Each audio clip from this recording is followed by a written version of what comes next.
method of business would persist until the formation of the National Wrestling Alliance in 1948.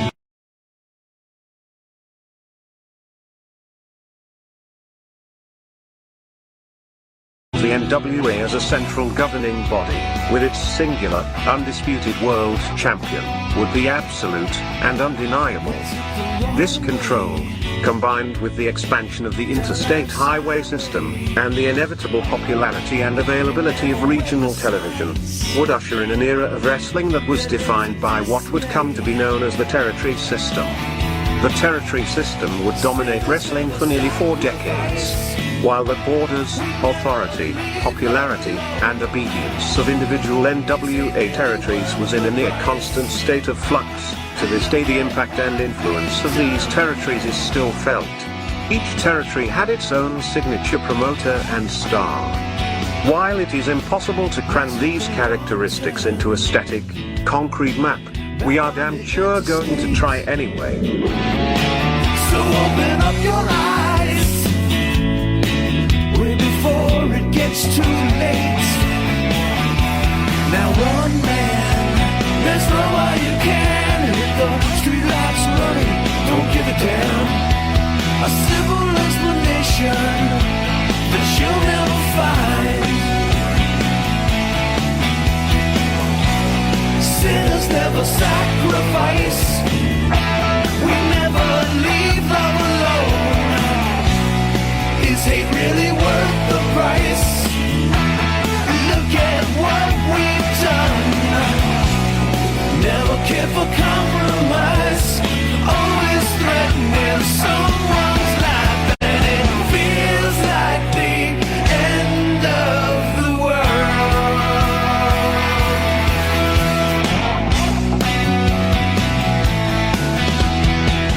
All right, welcome back to another episode of This Week in Pro Wrestling with your host, Mike Monte, along with Jimmy Pharaoh, who still remains in Florida. But the good news is Jimmy is joined the cast of the new format of This Week in Wrestling, guys. We're trying this new approach where we'll have 4 new hosts. Mr. Phil DeCesare. Phil? Thank you for having me on. I'm totally thrilled. A little nervous, but otherwise very psyched. I'm very excited, too. The player, Benny Scala. Benny. The player is here from Newport Richey, Florida, home of the Skullet. I'm here to win the gold. That's it, baby. The great Bruce, ESO Creative. ESO. What's going on, guys? Hey, Bruce. And finally, the star of the show, Mr. Jimmy Farrell, making his return. Yeah. The star of Oi. the star of the show. The star of the show. I'm still in Florida. I just got here. What do you mean? I'm still in Florida. Hi, the star of the show. I've been gone for a week. You turned it into a game show? I sent you a fucking hip toss in the mail. Did you get it yet? Not yet. Oh my God. What's up, buddy? How are you? Hey, everybody. We're all excited bro. for this new format. Let me explain it to the fans out there, along with our cast, the Fab Four. The rules are simple. Monty will give out the topics of the week in pro wrestling. Each cast member has 90 seconds to give their side of the subject. Each cast member will receive points for the most informative and the most entertaining take on the present subject. These points will be awarded by Monty. That's right, Monty. He's the judge, the jury, and the executioner. Yeah, did you get the mask in the mail that I sent at least? Executioner? Also, Right. fans get to weigh in with points. Just comment in the section. Those points will be totaled at the end of the first, second, third, fourth, fifth round. After the subjects are covered, the 2 cast members with the most points will continue to the Right. final round. The other 2 cast members will be relegated to what we call the land of the misfit toys. The winner of the final round will be crowned the This Week in Pro Wrestling Championship and defend it weekly. Please support your favorite cast member and assist them in becoming the new This week in wrestling, World Heavyweight Champion of the World. Are you ready? I guess we're ready. I guess so. Ready. Are you ready? I'm ready. Man, there's a lot I'm of ready. nerves. Let's get going. Phil's For the nervous. thousands Phil, how in you doing? attendance You all right? and the millions watching around the world, ladies and gentlemen. Hey, I'm busy. Now, wait a minute, Joe. What if I just want to defend in my territory and I don't feel like traveling the world? Then you'll be stripped of your Never title, mind. Go Pharaoh. ahead. Play the game. Subject Play the game, number will one. you? Subject number one. Popular AEW fan account quits after receiving serious threats. AEW fans are quick to defend the company at every turn. They are also known to see social media as a battlefield at times. Now we have another instance of pro wrestling fans taking things too far. Some fans of free speech really didn't appreciate the fact that AEW Botch's account was targeted, and they spoke out about the protest. A short time later, another account pop up, ran the same person as AEW Botch's, but they didn't stick around. The AEW Botch account manager said he was receiving threats and photographs to his home address of his family. Subject line, stop criticizing AEW. And he says, I quit. And opening up this first round is the player, Benny Scala. Oh, Benny, the pressure, baby. The pressure. Tell me when I start.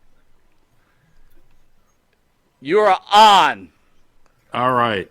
Okay, so I'm going to go old school here because I'm old and that's all I really know. And here's what I don't get with this whole thing with AEW and WWE. So, I'm going to go back to 1968 when I first started watching wrestling on TV from the Capitol Arena, the National Arena in Washington, D.C. It was the only wrestling I knew.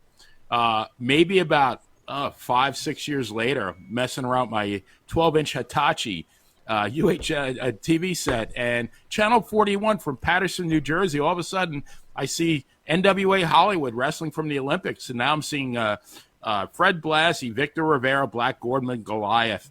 A couple of years after that, I get championship wrestling from Florida and Georgia. My thing is, there's never too much wrestling. Why do you have – it seems like now people have to align themselves in camp. Like you're either Team WWE or Team AEW. And I don't get that. Why can't you like both? Or, why do you have to just like one? I don't like Jimmy would say, can't we all just get along? Maybe Jimmy that wasn't the one that said that, but so I don't get it. That. And I'm not an AEW fan anyway. And as far as company, that's all I got to say about that. So got 21 seconds there, Bruce. Ding, ding. Bruce Phil. Yeah, you're supposed to use the whole time. Keep blabbing. Go, Betty, go. I'm showing 0 here. I'd say 0 too. 0-0. Oh, okay. Mike, you're looking at you know what? I got to be able to see TV better. I'm sorry, I'm delayed. I apologize, guys. Next up. Did I get a point for my shirt at least? Jeez. You finished up with 6 points. Nice job, Benny. Good job. All right. Pharaoh. Nothing about. Number 2, Jimmy Pharaoh. Say go. Go. All right. Well, first of all, this is just, as Mike always says, a microcosm of society in general. What the hell's going on when you can't even give your opinion about professional wrestling sports entertainment? Who the hell cares what anybody else has to say? If you're interested, read it. If you're not interested, let it go. Makes no sense to me whatsoever, okay, as far as that goes. The never-ending debates with people getting batshit over wrestling has become quite comical. Why are you sending death threats to somebody's house and stuff like that? Now, unfortunately, with pro wrestling, it's become just like anything else. But we're at the point now where it's become Jets Giants. You got to pick a side. And we've never been more divided than ever, so how can you be surprised when society does things like this? We are completely side pickers nowadays. And in the old days, wrestling was a different thing than it is today, because wrestling now, we know when someone farts in a locker room out in Sarasota. Did I just use the Florida reference? Anyway, well, I'm just saying, though, this has become not just a problem in professional wrestling. This has become a problem with almost anything and everything we do in life. And it's just absolutely hilarious. And Mike, thank God bless your heart, Mike, for always being on social media and dealing with it and stuff like that. Because quite honestly, I feel like I get dumber every second I spend on the computer. Jimmy. Nice job. Well done. All right. Next up. Thank you. Bruce from ESO. You're on the clock. All right. Well, first off, why do you, in the old days, anytime you advertised anybody's business, it was a good thing, whether it was good or bad. And AEW has taken offense to the AEW Botches website and has gone after them several times. But when we're going after someone's livelihood, that's another realm. This is kayfabe. That should never ever happen. AEW Botches, it was a great website. It was fun to watch. Listen, let's face it, AEW has a lot of botches. When we do that high risk, crazy shit, that's what happens. It's their own fault. A fan took the time to edit this and put it together. AEW should be thanking them for this. This was free publicity for them. No, instead, what did they do? They went out of their way to shut the guy down. And I just can't believe we're in a time right now where stuff like this happens. You know, media is so powerful, and such a small guy too. Come on, AEW, shame on you. Whoever's sending the death threats to the guy who was running the website, shame on them. That's crazy. This day and age, I can't believe we're there. Tony Khan, shame on you going after this small guy. You've got billions of dollars behind you. Put on the better product. Don't blame him. It's not his fault there's the botches. So, what do we got? We got 5 seconds left. This message brought to you by Rat Hi, Mom. you gotta go till Mike says. We might have to go. We might have to take a point out there as we're counting on the clock. Finishing up the AEW botch, the great Phil DeCesare. Phil, you're on, brother. You're on the clock. All right. Well, you know, I think my first time ever I got on the program and spoke to you guys, I talked about, I think, the greatest threat that's looming out there now, and that's censorship. You guys know firsthand that if you say what's perceived as the wrong thing or you go against the narrative, all of a sudden the man comes down on you. And, you know, it's creating a situation now where we're all walking on eggshells, just being, you know, so careful in what we say and what we do and what we produce, you know. Yeah, there is room for these two organizations, and I can't imagine WWE doing anything like this either. You know, it's overstepping the boundaries. It's a bridge too far. You know, I know the bigger issue really here is, and I think it is about the style maybe that we're seeing on the programming. It's obviously it's very high risk, very fast paced, and I have to wonder if this fan didn't put this up just kind of as a way to send it some signals to express some concern that, you know, what we're dealing with here is just a super high risk style. We've never seen this type of aerial assaults before. I mean, it's really, I enjoy the product. I mean, I enjoy the risk. I certainly have my critiques with it, but it's worthy of discussion. It's a point worthy of discussion, you know, and again, this is coming from a fan of their product as well. But I mean, I think there's an old saying that says that you know who your rulers are by who you can't criticize. And, you know, this whole internet thing is kind of like brother. the Wild Nice West. job, Phil. Oh, unbelievable. All right, guys. Bravo, Phil. Bravo. Philly. Oh, baby, we're in trouble. What did you guys think of that first round? Was it nerve-wracking or what? You getting over the jitters? It was. All right, gentlemen. Nerve-wracking? What? Subject 2. Are you ready for Subject 2? Bring it on. Hit it. Jade Cargill on leaving AEW for the WWE. It wasn't easy, but it was easy. WWE media blitz from Jade Cargill yesterday included sending newly signed star to chat with David Shoemaker. The standout quotes from the interview were as follows. Cargill is respectful of her time of AEW, but talks about the last 3 years as a means to an end.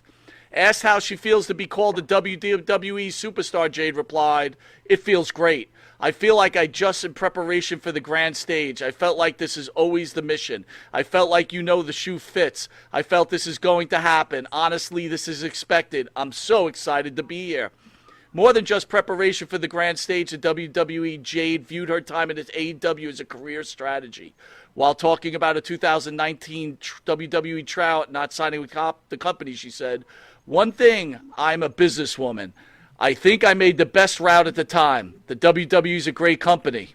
The 31-year-old Cargill wouldn't say she'd hit the ceiling in AEW, but she did say it didn't give her the path she needed in Tony's company. Jade Cargill, gentlemen, opening up.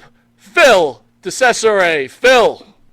Wow. First of all, what a stunning athlete she is. Boy, you talk about the look, just the talent, even the mic skills and the believability. She's tremendous. She really is. And, in the old days, we had territories, and people would go to a territory for, as few as 3 months or stay a year, depending upon how quickly they cycle you through, whether you're a heel or you're a face. Now, with these two major companies and all this TV exposure, it's totally necessary now to pack up after a while and seek broader horizons.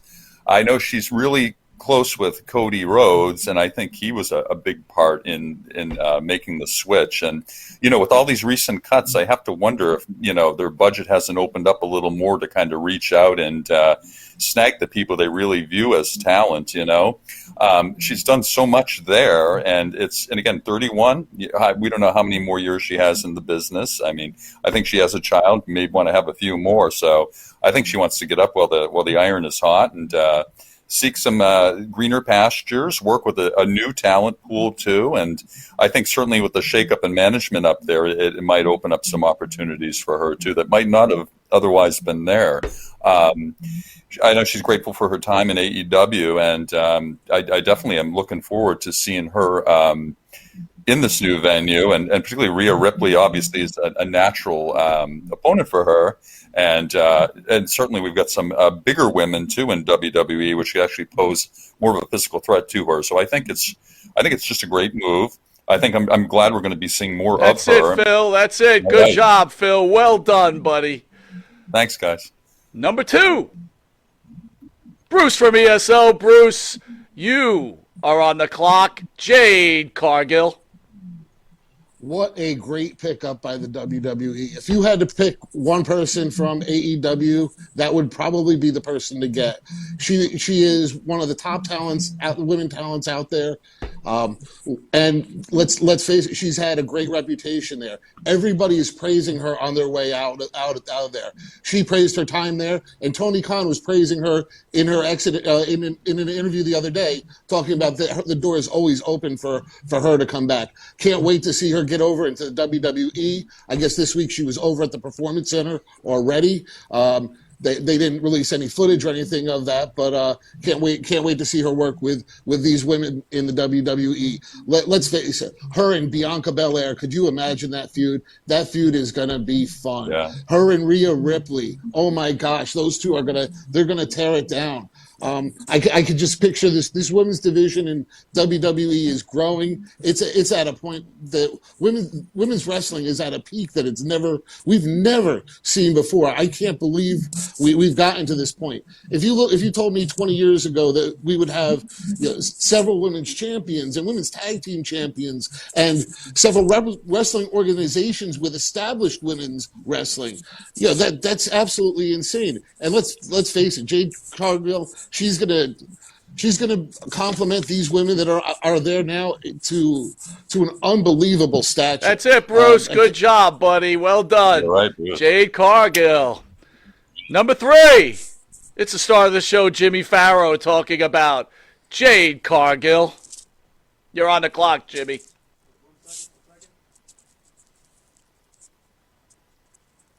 Did we lose him? Uh-oh, Jimmy's in trouble. He's going to lose points. Where did he go? Frozen. Where did he go? Oh, man, Jimmy's up against it now. Are we going to run the clock on Jimmy with no connection? Oh, no. Poor That's Jimmy. Terrible. All right, we're going to There's move no to timeouts, Mr. right? Benny Scala. Can we move it down to Benny? 1 second. Benny. Let me know. Go, Benny. So Phil made an excellent point going back old school again with the territories. One of the great things about the territories is you always stayed fresh. You wrestled in Mid-South. You stayed there for maybe 6 to 9 months. I remember Vince McMahon Sr. was his claim to fame. He would bring in, the heel of the month or the heel of the quarter and give them this tremendous buildup. As an example, he brought in Bob Orton Sr., came in as Rocky Fitzpatrick. The guy was unbeatable. And it always led to, 1, 2, or 3 matches with Bruno at the Garden, all sellouts. So now, as Phil said, you can't do that anymore because there are no more territories. Everything's on TV. But I think this is a huge upgrade for Jade Cargill. I think I listened to what she said. I'm very impressed by her savvy, her business sense. I think, and to use a baseball analogy, I think she is going from the Scranton Wilkes-Barre, whatever their name is, to the New York Yankees. I mean, she had to spend that time in the minor leagues to get seasoned, but she's in the right place in the right time. I'm not the biggest fan of women's wrestling, but I got to tell you, the matchups, the potential of her against an Asuka, a Rhea Ripley, any of these great women wrestlers, it's just mind-boggling the possibilities they have. And that's it, Benny. Good job. Pharaoh's back on. Jimmy, Jade Cargill. On Guys, you're breaking up. I can't hear you. Jade Cargill, Jimmy. Well, I don't know if you guys can hear me, but I'll give it a shot. We can hear you. Jade Cargill. Okay, let's try. Jade Cargill. All right, what's getting lost in all of this is congratulations, AEW. You are officially TNA during the Spike television time period. What I mean by that is that this is the first of what we're going to see a lot more of happening. See, if WWE had grabbed all of AEW's people when they first started, they would have been giving validity to them. Instead, they were smart enough to wait this thing out for a little while. What we're getting is somebody in their prime from AEW. She's in the prime of her career. She's 31 years old. She was basically the Goldberg of the women's division over in AEW. So they are absolutely taking one of their top talents, but they're not doing it in a way that really puts AEW over in any kind of way. That's timing, because Vince McMahon, Triple H, and the rest of the folks at WWE are geniuses. Timing is everything. So by making this move, they have basically done it at the right time. Cargill gets to walk right into a roster that she's just tailor-made to work with, work for, put over, and get over. It's absolute fantastic, fantastic signing. There is no way that the other folks in AEW, the ones that are coming up, are not going to be seeing this. You've had Cody come over. That's it, Jimmy. Now you have Good one of job, their own time Jimmy. coming over. And Jimmy! all right. Well done. Well done. Unbelievable. Okay. Here we go. Subject number 3. Are we ready? Hulk Hogan's daughter breaks silence on not attending wedding. Over the weekend, the veteran wrestler tied the knot for the 3rd time. Brooke Hogan was nowhere to be found. However, amid the numerous speculations as why she wasn't there, the television personality is clearing the air about what truly happened. Hulk Hogan's daughter chose to create some distance with the family. Brooke took to Instagram to give an explanation. As many of you know, I value my privacy. Unfortunately, a lot of the media outlets are making assumptions as why I did not attend my father's 3rd wedding. She began, instead of leaving it to speculation, I decided it's better to shut it all down here, the 35-year-old continued. As we all experience this with all our families, the dynamics of the family unit continuously change over the years. With that being said, my family has experienced a lot of change. I wish him well. Opening up, Jimmy Pharaoh, Brooke Hogan. Nope. Brooke Hogan. Okay, well, at least I heard the Brooke Hogan part because I actually know what's going on with this. As far as Brooke Hogan goes, it sounds like, and I really hate that we even get to hear about this crap because I don't even feel like I care or it's any of my business.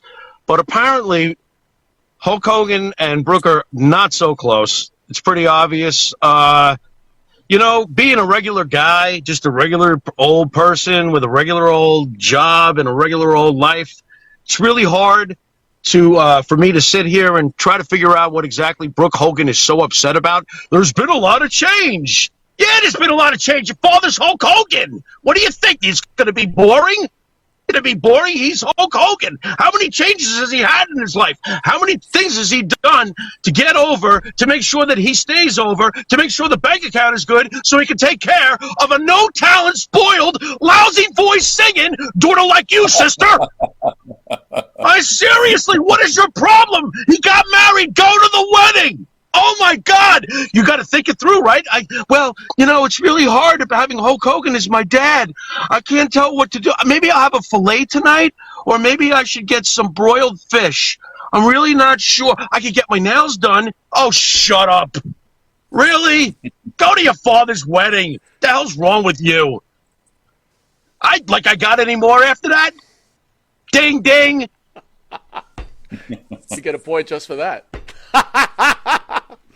Next up, the player, Benny Scala. Benny. Hulk Hogan, Benny. How do I follow that? Jeez. But I'll try. So I think what Brooke was trying to say in so many words is my family is fucked up. And she said it quite eloquently. If you look at that family, the son, Nick, is a train wreck. The ex-wife, Linda, dates high school sophomores. And Hulk marries women that look like his fucking daughter. So note to Hulk, not every, you don't have to, there are other women in this world that don't have blonde hair that don't look like Linda. Now, with all that being said, though. Really? With all that being said, like Jimmy said, where would Brooke Hogan be if she was Brooke McGillicuddy, not the daughter of Hulk Hogan? She'd be singing in a freaking bowling alley somewhere, or like dancing at a booby bar. So, how about a little bit of gratitude for your father? What? Yeah. Just think about the ride you've had for the last 35 years. Think about how privileged you've been. It's like the movie Trading Places at the end when he says, "Should we have lobster or cracked crab? Why don't we have both?" She had both every damn day of her life. So for God's sakes, I get it. Your family's messed up. But, whose family is not messed up? Come on. Hulk needs to be happy like everybody else. Brother. Yeah. Nice job, Benny. What a rebound. Holy cow. All right, next up, Bruce from ESO, Brooke Hogan. Brooke who? Brooke. No, seriously. She's still around? Does she really have a career still? Let's face it. No. There would be no Brooke Hogan if it weren't for Hulk Hogan. It's a Brooke Bolea. She's got no real talent. How many careers has Hulk Hogan helped this girl get into? Let's see. She was a singer. Then she was on Hogan Knows Best. Then she gets her own show that sucked. Brooke Knows Best. And then, let's see, she was brought into AEW, and they tried to make her a valet, and they tried to make her into a wrestler, and she released albums along the way. And guess what? She still means nothing. Last I heard, she was on the touring the wrestling circuit doing autographs. Come on. And then you're going to disrespect your father? You know what this is? You're looking for attention because you're irrelevant at this point. That's the only reason you're saying this stuff. Come on. I can't even believe they're giving her a platform. And maybe Brooke's upset because she's not the hotter blonde in the Hogan family at this point. I don't know. Is the new girl younger than her? I don't know. It's got to be something. Or maybe it's because Hogan's not dating one of her friends again. Oh, wasn't that happening a couple of those times? Man, that Hogan family, they're just a train wreck in general. Come on, man.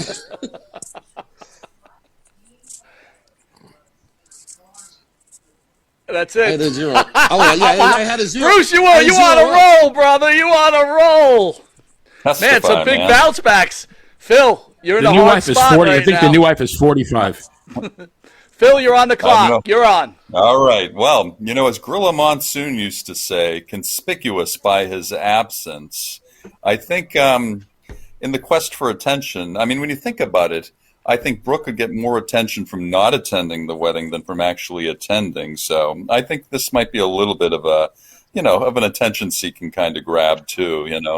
I guess it was a quiet ceremony on the island, just a few people present, Nick and a few others, and the bride's children too, and that's all well and good. Can't compare to Hogan's first wedding now in Japan, where Andre was there and Inoki was there, and it was just a big to-do and a big celebration. And sadly, those guys aren't with us anymore. But yeah, I think she's looking to be relevant, and I think this is her way of expressing it. And I agree. And I'll tell you, Playa, you stole my thunder about this odd look-alike situation, this Shakespearean dynamic, this Oedipal Electra complex thing going on there, where this Valley of the Dolls, the Stepford wife thing, they're all looking alike and everything. And I'm just, I'm not surprised. We know so much about this guy in his life anyway. To me, he's still a hero. He's still a national treasure. And, we build up our heroes and we tear them down. And then we just delve deep into the coffin, interviewing worms after they die. It's too much, man. Let them have some peace and some quiet. And let's not cast the attention. Great job, Phil. Great job. Unreal, Thank you. guys. We got a tight battle going on here. Oh, yeah. Not bad. Not bad. How you guys hanging in there? How's the pressure holding up? It's good. I'm getting ready for the island. It's tense. It's tense, he says. Subject number 4. Undertaker calls AEW second rate. During his recent one-man dead show in Glasgow, the Hall of Famer was asked which current wrestler would he like to face in the ring. This led to the dead man naming MJF. He would later add that AEW is a second-rate company and that MJF needs to leave ASAP. Opening up this round, The Pharaoh, Undertaker, MJF. You're on the clock, Jimmy. Undertaker, MJF. I missed the whole thing, Mike. You're going to have to run it by me again. Breaking up. All right, Undertaker says AEW second rate, and MJF needs to get out of there.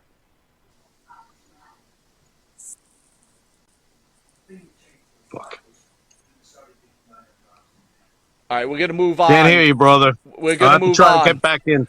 Opening up will be ESO. You're on the clock shortly now.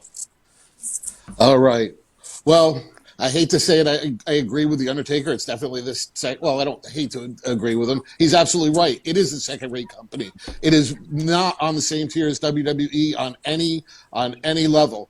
However, MJF is really the foundation behind that show behind that company at this point. There's really nobody left without CM Punk. If MJF happened to leave AEW, they'd be in some serious trouble. They don't really have many superstars. Let's face it, Chris Jericho's days are numbered. Punk's gone. Who else are they gonna promote at this point? MJF is that company at this point. Tony Khan might as well just open the coffers, give him whatever it takes to keep him there. Now, as far as Undertaker against MJF, that would be a really, really cool. That would be a cool match. Undertaker has great matches with everybody, but could you imagine that lead up into it? MJF on the mic, he's really one of the top guys on the mic at this point, and I really would love it to see MJF and Undertaker go at it.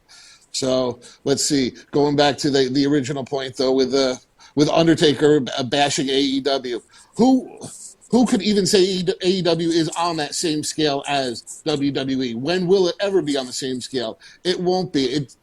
Especially now that they have the Endeavor group behind it. That is a juggernaut that is going to go to the sky's the limit. That's it, Bruce. Good job, buddy. Good job. Pharaoh, how's your connection?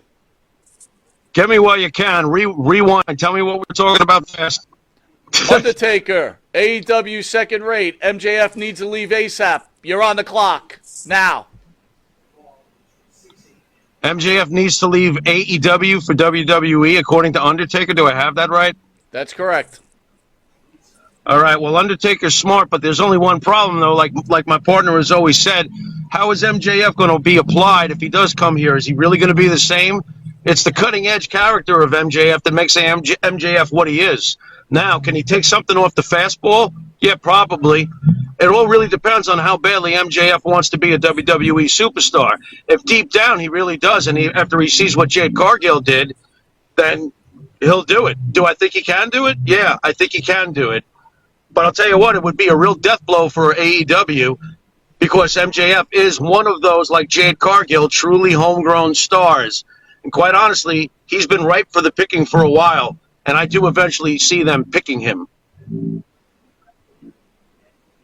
And I got a really large car that pulled just next to me right now, so I guess we could dock this guy for points. But it would be real wise for Undertaker, advice to be followed by MJF. He would be main event heel, big time, could be legendary proportions if he did it.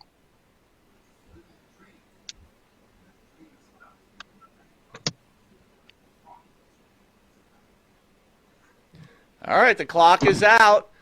Next up, Phil DeCesare getting on the 130. Whenever you're ready. I don't see it. There you are. You're on, Phil. All right. Well, I have to agree. Like MC Hammer, MJF is dope on the floor and magic on the mic. He really is a great talent.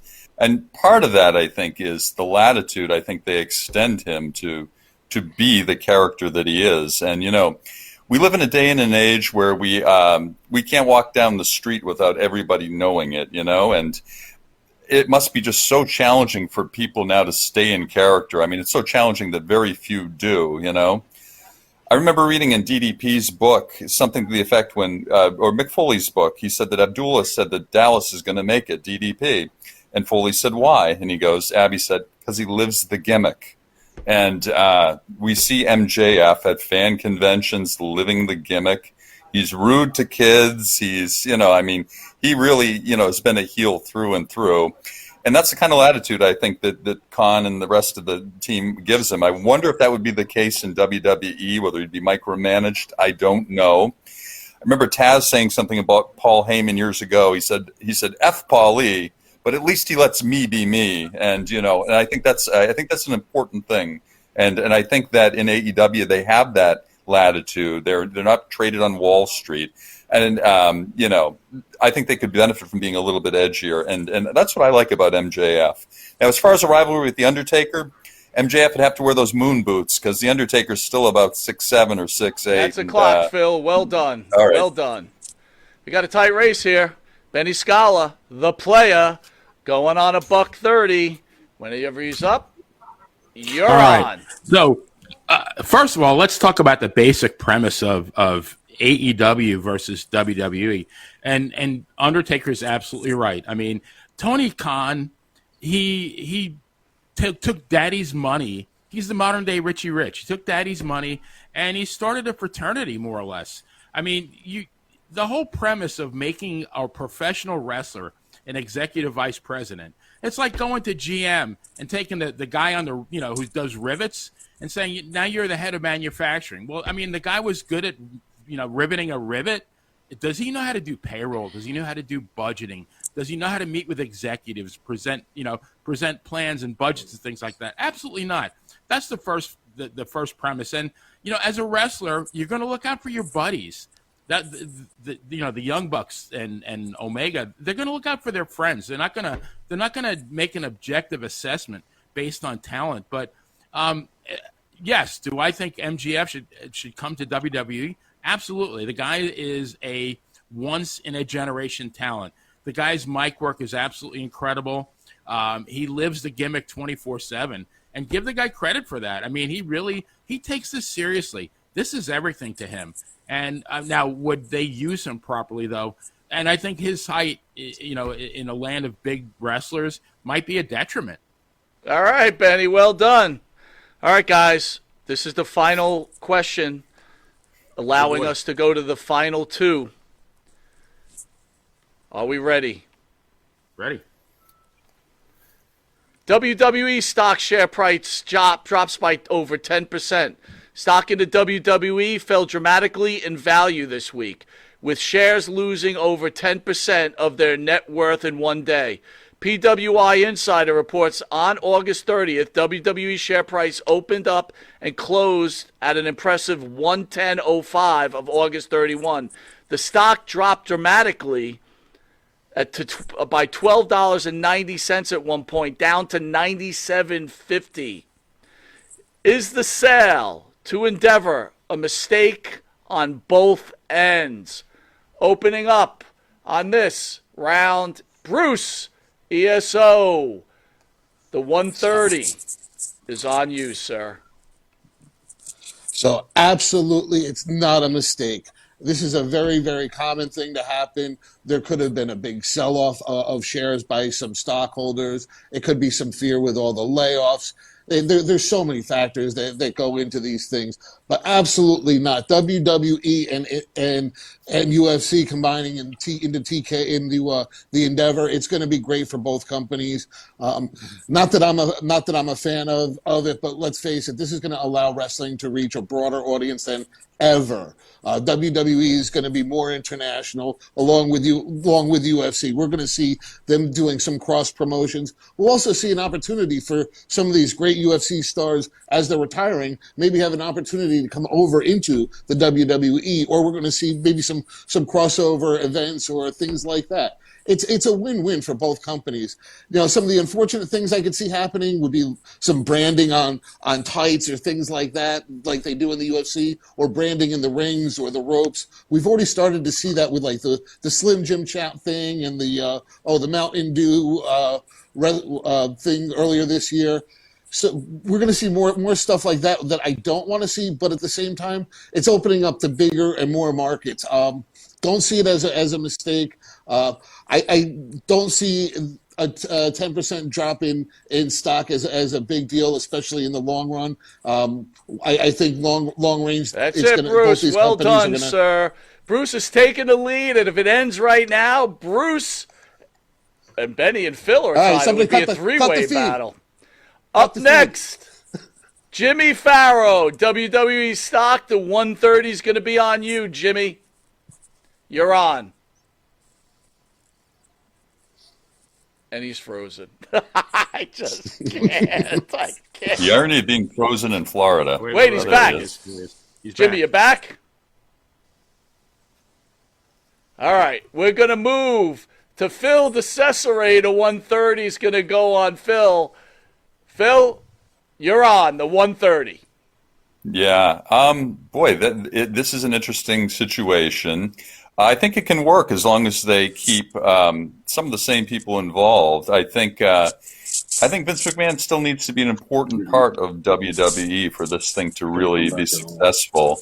And I think, given his track record, stockholders are very aware of what's going on behind the scenes. So, you know, if they can keep Vince in place and to stay out of trouble, if they can hire Jerry McDevitt, get him out of retirement, keep him on Vince's side, I think that stockholders will be very happy. I think that the shares will increase in value. I think there's some crossover here. I think you might interest WWE fans more in the UFC product, and I think vice versa. So I think the strength may lie in the cross promotion in terms of pooling the resources. And they've talked about maybe running UFC and WWE in the same regions and somehow maybe just coalescing with the budget and actually being able to do more with their advertising dollar too. Been a fan of UFC since the beginning, actually even more so back then when they had a variety of characters in martial arts, and it was just great viewing. Back in the old UFC days, Bruce Spotnick on the microphone, and just so much great talent. And I think it's going to be a great merger. I also think that the feds are going to be trying to come down on both organizations. I remember the late Phil, John McCain. Well done. Jimmy, are you back? Jimmy might have to go to the land of the Mr. No, man, I can't hear. Everything's breaking up on me. Sorry, guys. All right. Okay, player. All you have to do is get 4 points to make it to the finals, as Jimmy has dropped out due to sound issues. The pressure. You're on, Benny. Day one. All right. First of all, I think this is a great move. It's a great merger. You know, stock prices go up and down. That's the nature of the stock market. If you're gonna invest in the stock market, you're not doing it for a month or two. You're doing it for the long haul. You gotta let it ride. I think in the long run, it's going to be a great thing. And a lot of people on social media were horrified about the layoffs. And one thing we have to remember, though, even as fans, this is a business.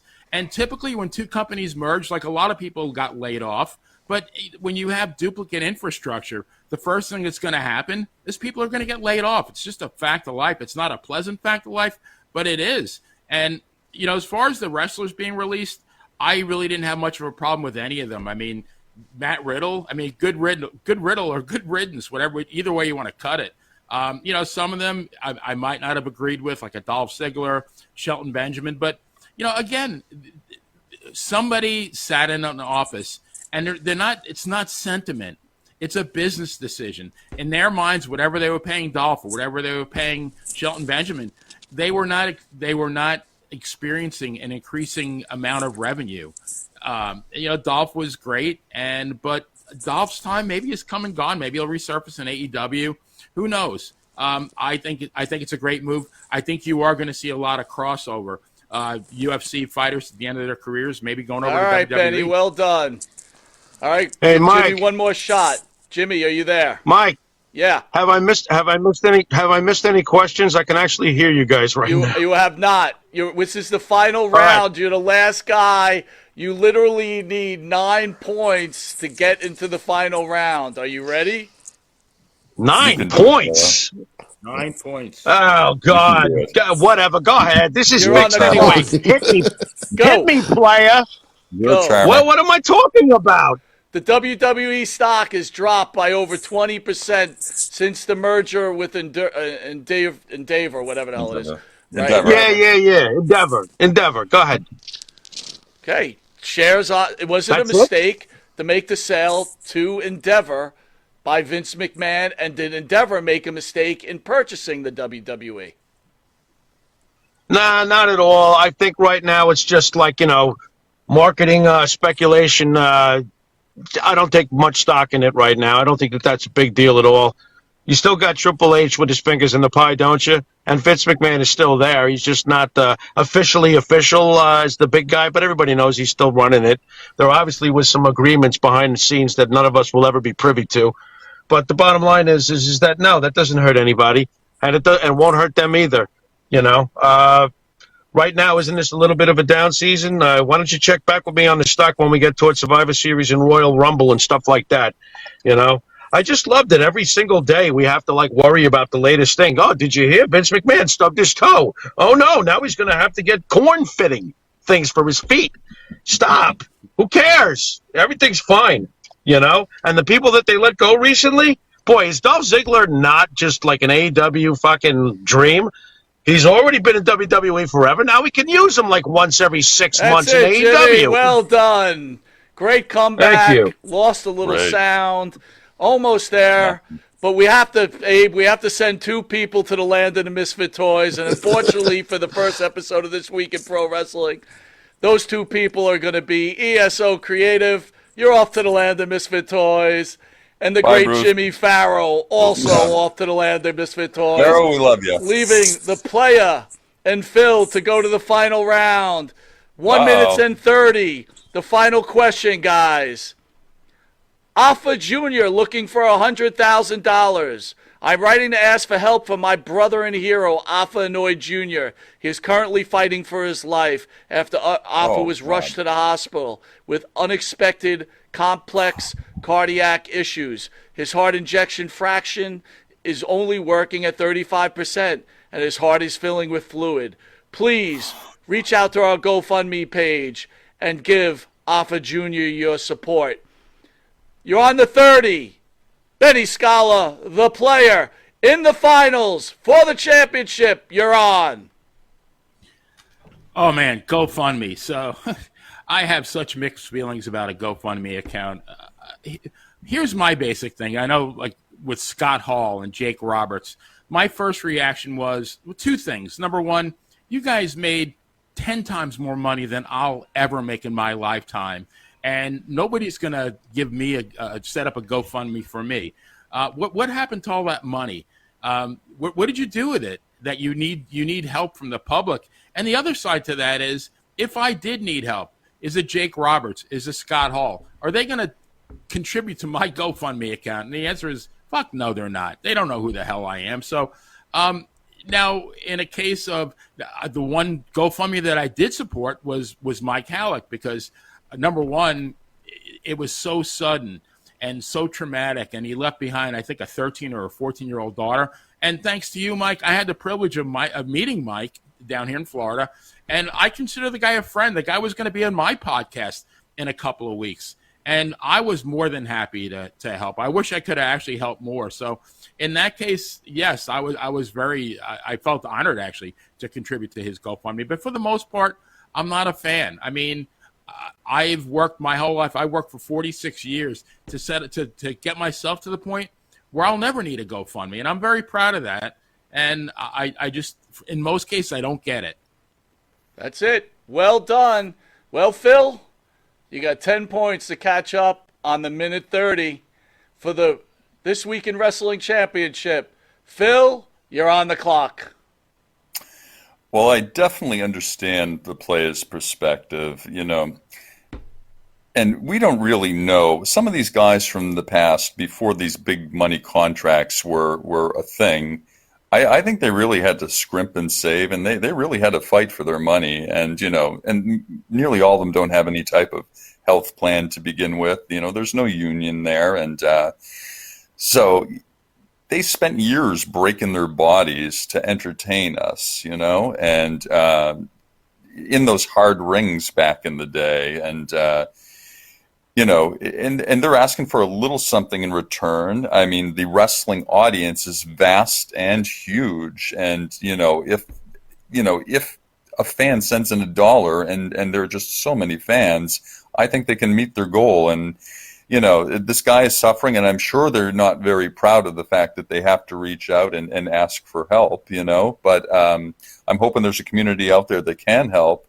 and will help. And, it's really just it's a shame, these guys, and especially this family and the generations of entertainers and athletes they've produced. And, brought us a lot of joy over the years. I mean, for decades and decades. And again, he's probably not one of those big money players. And, I don't think it would be so much to reach in and just give him a little something and make quite a difference. That's this it, is Phil. a person's Well life. done. Well, our first champion has been announced. The player, Benny Scala. Unbelievable. Tough competition. Well, guys, this has been our first episode of This Week in Wrestling. I want to thank Phil. I want to thank the player. I want to thank ESO. And I want to thank my partner, Mr. Jimmy Pharaoh, who did well under his phone conditions. We'll see you guys next week. Join us at 9 o'clock for the main show. Jamie Dundee on Monte The Pharaoh. Congratulations, Benny.